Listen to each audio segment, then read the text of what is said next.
Hi guys. Uh, I've been doing so many car reviews, right? It's been a while since I do some offbeat video. So I thought of doing this because I just picked up my car from a full service, as in one that is, I wouldn't say required servicing, but preventive maintenance. And I just have a habit to do that every few years. All right. This car is now um, 8 years old. Okay, it is an 8 years old car. It was manufactured back in 2009. All right, and my last big service where I changed the transmission oil, the quattro oil. I mean, basically for the four-wheel drive system, right? The transfer case, and all that. That was back in 2013 or 14. All right. So after driving the car for about 30,000 kilometers, I decided to, set it in for a full service. It's not required because, most car makers will claim that their transmission oil can you only need to change by 100,000 or something like that. Some even claim that you don't need to change them. That's bullshit. All right, that's bullshit.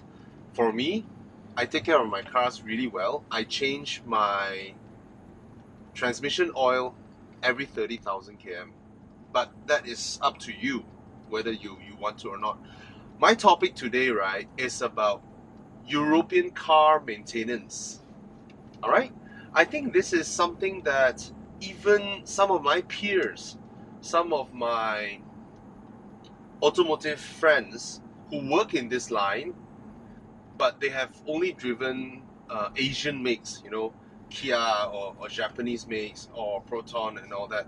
They've never uh, they've never dared, or they've never had the opportunity to own a European car. And you know the that's that saying, right? Most Malaysians, when you tell them about European cars, their minds run blank, and all they can, when your mind runs blank, all you can take is words or something that you heard from other people. I heard that the guy sent his car for service is 60,000, or 50,000. All this nonsense, right? That's what they'll pick up from their mind. And then back then, you see, like some people would think that, if a Vios is 80,000, the wiper is 80 ringgit, then the wiper of a European car, which is about 300,000, should be 300 ringgit. They sort of quantify every single part in the same manner as well. So this is the purpose of this video. I want to give my fellow viewers or anybody else some perspective. All right. What got me wanting to start this video is actually from a Facebook post from Con. He's an editor in BMW M2, beautiful. Okay, he's an editor in Car List, and that the other day his Waja's ABS pump failed. All right, so he has always been a official service center supporter. So he went back to Proton, and they quoted him a price of 7,000 ringgit for the ABS pump. So just for fun, he sourced for the price of the ABS pump for a Mercedes SL. If you don't know, the Mercedes SL is a car that is 1 million ringgit. All right, and of course, to look for a car that is about the age of his Waja, he looked for one which is one of his favorite cars. Oh, it just appeared. One of his favorite cars, the E39 5 Series. Look at that. That's the Clive Owen pranking Madonna video 5 Series. All right, the E39 5 Series. That is a personal favorite of Con. So he sourced for the price of the ABS pump for the car as well. What do you know? Both of them are in the range of 6,000 plus ringgit. whereas the Waja's ABS pump is 7,000 ringgit. Alright, so that's what got me into this video and this long stupid intro. I'm sorry. Long story short, I picked up my car, so I wanted to share with you the costs, I would say, for owning a European car. But one caveat here, this is an S4, alright? So it's not an Audi 1.8T A4 or 2-litre T A4. This is the 3-litre supercharged S4. So generally, if your car has a smaller cylindrical count, it costs you less to service. Right? If your engine is larger, it costs you more on servicing. Okay? But there are anomalies whereby certain cars, certain year of make, certain batches are more reliable than others. Okay? So yeah, let's start. So what I did this round, I changed my transmission fluid. Okay, all 7 liters of them.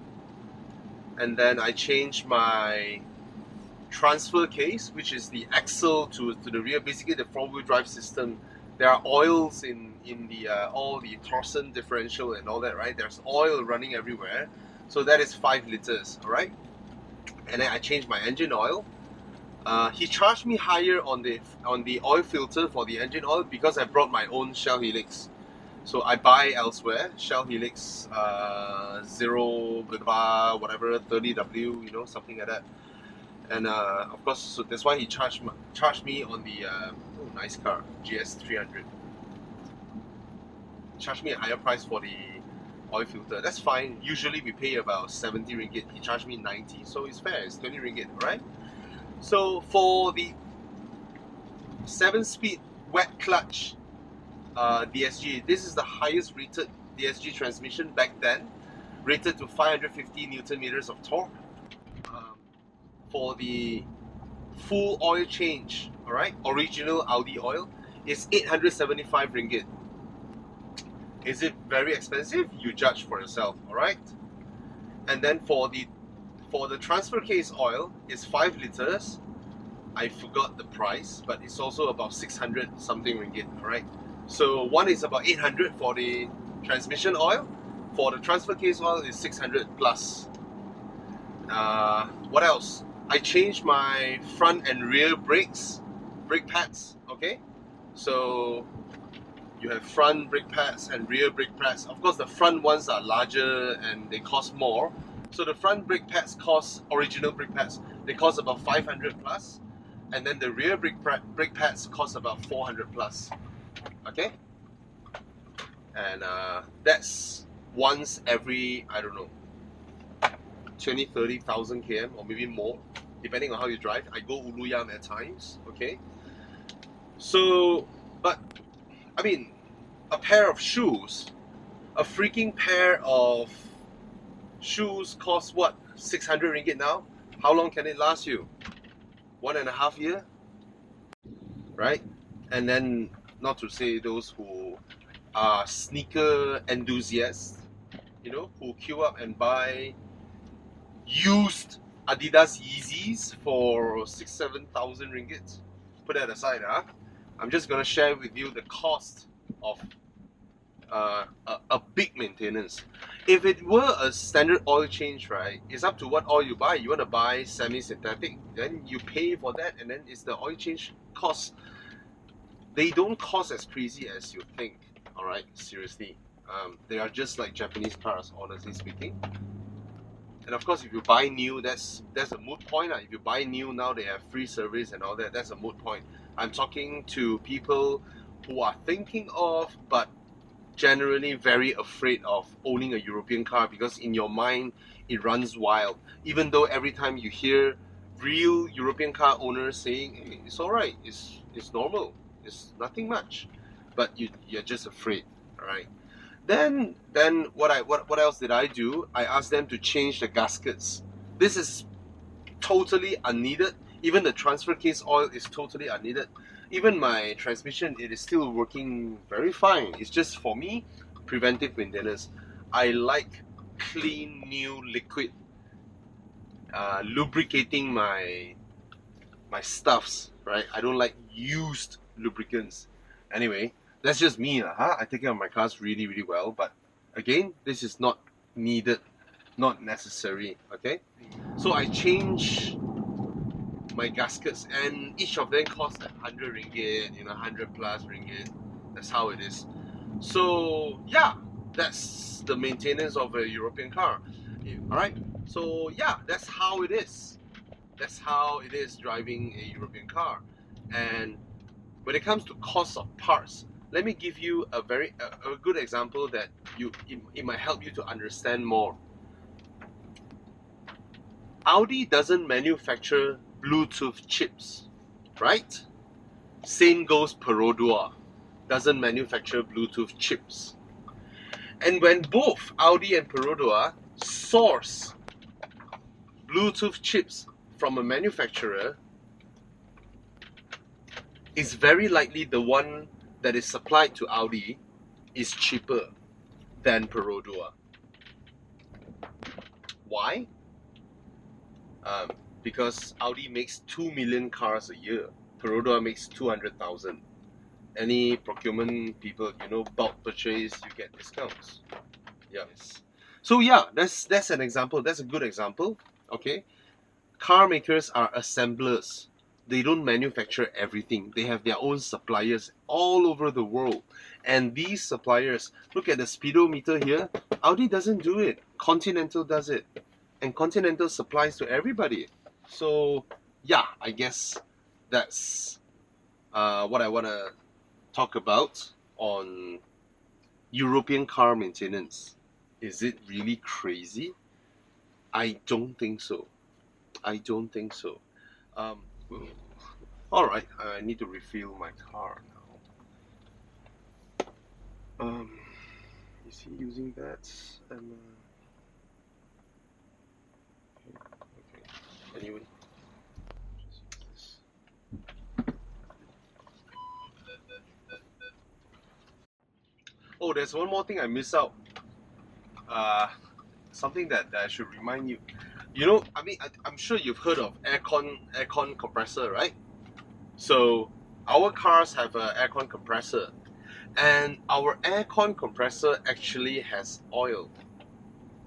Yeah, I even service that. I will service my aircon compressor because there's oil in there. Hence, after so many years, obviously the oil is gonna be dirty, it's gonna be greasy. You don't want an aircon compressor to fail because they are freaking expensive. One aircon compressor, be it a Persona or an Audi, is gonna, I don't know how much it's gonna be, but it's gonna be up to thousands of ringgit. To change an aircon compressor, they don't come cheap. Okay, they are not cheap items. So they have oil in there, and you can change their oil. It cost me about 100 over ringgit to get it clean, flushed, and changed. Yeah. So service your aircon compressor. You won't regret, because if you don't service it and then when it fails, it's gonna be up to 3,000-4,000 ringgit. All right. What else? What else you need to service? You have brake fluids. You have steering oil fluids. There are all kinds of fluids in your car. Okay. Oh, I also flush my radiator. So was it a flushing?